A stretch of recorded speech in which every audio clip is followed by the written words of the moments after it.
নিখিল মে গান্ধারী থেকে শুরু করে একাধিক ছবিতে অভিনয়ে সাধারণ মানুষের মন জয় করেছেন অভিনেত্রী তাপসী পান্নু। এবার সেই অভিনেত্রী মুম্বাইয়ের গুরুগাঁওয়ে কিনলেন এক বিলাসবহুল আবাসন। জানা গিয়েছে 1390 বর্গফুটের এই আবাসনের দাম 4,33 লক্ষ টাকা।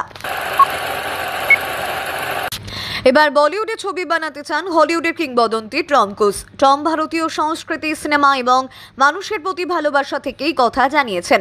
তিনি বলেন, ভারতের প্রতি আমার অনেক ভালোবাসা। ভারত একটি অসাধারণ দেশ, মানুষ এবং সংস্কৃতিতে মোড়া। আমি ভারতে ফিরে গিয়ে সেখানে একটি ছবি বানাতে চাই। বক্স অফিসে ফের অজয় দেবগনের জয় জয়কার। রেড 2 বক্স অফিসে শক্তিশালী সাফল্যের প্রমাণ দিচ্ছে। 16 দিন ধরে সিনেমা হলে থাকার পর অ্যাকশন পেইড থ্রিলারটি এখন ভারতে 140 কোটি টাকার কাছাকাছি পৌঁছেছে। শক্তিশালী অভিনয় এবং মনোমুগ্ধকর গল্পের সাথে রেডের সেকুয়েল 2025 সালের অন্যতম সেরা হিট সিনেমা হয়ে উঠেছে।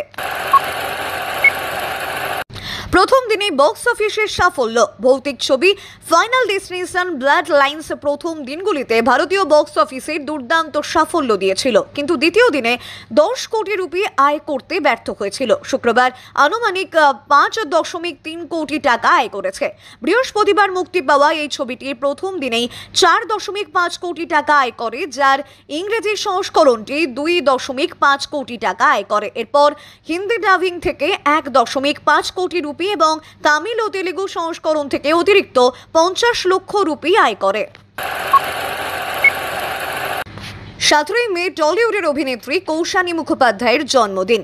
এই বিশেষ দিনটির বরাবরই ধুমধাম করে পালন করতে ভালোবাসেন অভিনেত্রী। এবার অভিনেত্রীকে রান্না করে খাওয়ালেন হবু শাশুড়ি পিয়া। সকাল থেকেই রান্না বান্না শুরু করে দিয়েছেন বলে তিনি জানান কৌশানী চিংড়ি মাছ, পাঁঠার মাংস খেতে খুব ভালোবাসে। সেই সব রান্নায়ই তোড়জোড় চলছে। আমার মেয়ে খুব আদরের। आप देख रहे हैं न्यूज़ UNI।